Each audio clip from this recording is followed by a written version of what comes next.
जमील के घर आती है एक ऐसी मुसीबत जिससे उसका घर ही बिकने वाला होता है और फिर होता है कुछ ऐसा जिससे सब हैरान हो जाते हैं। तो आइए देखते हैं कि ऐसी क्या बात है जिससे जमील का घर ही बिकने वाला है। बेटा जमील, तुम्हारे चाचू का फोन आया था और वो कह रहे थे कि वो हमसे मिलने आ रहे हैं, उन्हें जरूरी बात करनी है। क्या अबू जी चाचू अकमल आ रहे हैं? लेकिन अब वो यहाँ क्या लेने आ रहे हैं? इतनी देर हो गई है तब तो आए नहीं, लेकिन अब ऐसी क्या बात है? यही तो मुझे नहीं समझ आ रही कि उन्होंने क्या बात करने आ रही है। चले अबू जी आप टेंशन ना ले, जब वो आएंगे तब हम कर लेंगे बात। अभी हम नाश्ता तो कर ले। बेगम नाश्ता तो लेकर आओ। जी मैं लेकर आ रही हूँ।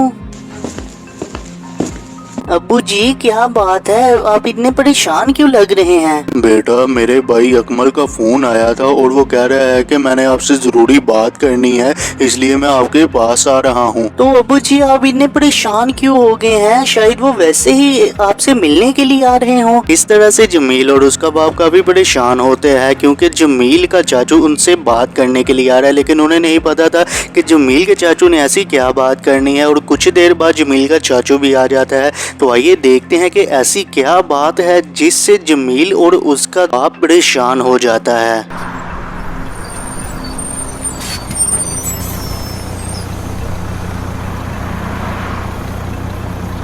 क्या हाल है अकमल भाई, घर में सब ठीक हैं? और इतनी देर बाद आपको हमारी याद कैसे आ गई?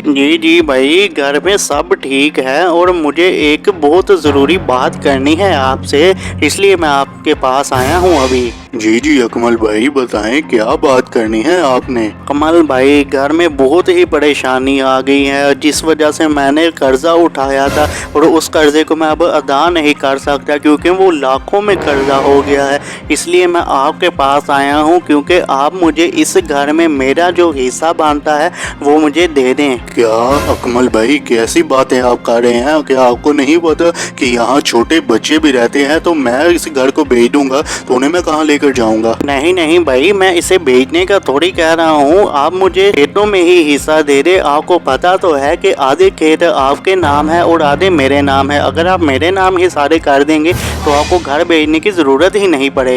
नहीं भाई मैं ऐसा नहीं कर सकता। अगर आपको पैसों की जरूरत है तो आप कहीं और से इंतजाम कर ले, मैं ये घर और खेत नहीं बेच सकता। सोच लें भाई, आधा हिस्सा मेरा भी है तो मैं कुछ भी कर सकता हूँ। अगर अकमल तुम पर परेशानी आई है तो तुम हमें तो परेशान ना करो। भाई आप तो खुद ही परेशान हो रहे हैं, मैंने आपको आसान सा हल बता तो दिया है। अगर आप मेरे नाम ही खेत कर देंगे तो आपको इस मकान को बेचने की जरूरत ही नहीं पड़ेगी। अगर ये खेत तुम्हारे नाम हमने कर दिए तो मैं किस पर काम करूंगा और मेरा बेटा क्या करेगा? क्योंकि हम खेती बाड़ी के अलावा और कुछ करते भी तो नहीं हैं। अब मैं यहाँ आया हूँ तो कुछ ना कुछ तो मैं लेकर ही जाऊंगा क्योंकि मेरे पास कोई और रास्ता भी नहीं है। अगर आपने घर को नहीं बेचना तो आप खेत मेरे नाम कर दें। चलो ठीक है अकमल, मैं तुम्हें तुम्हारे हिस्से के पैसे दे देता हूँ। जैसे ही जमील का चाचू आता है तो वो अपने हिस्सा लेने की बात करता है, जिससे सब परेशान हो जाते हैं। लेकिन वो उस घर को बेचना नहीं चाहते और फिर जमील के बाप के दिमाग में आती है एक ऐसी तरतीब जिससे उसका घर भी बच जाए और उसके भाई को पैसे भी मिल जाए। तो आइए देखते हैं कि वो ऐसा क्या सोचता है।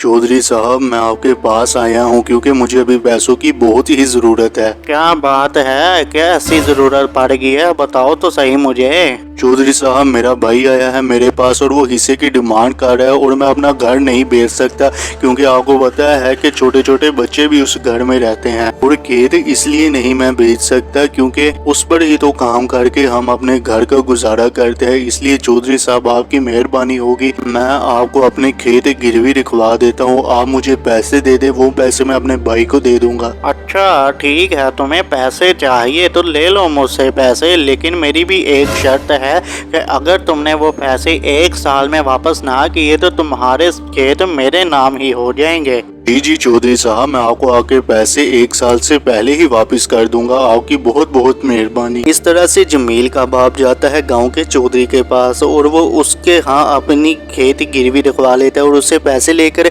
अपने भाई को दे देता है, जिसके बाद फिर वो भी वहां से चला जाता है। इस तरह से जमील का घर और उसके खेत बिकने से बच गए।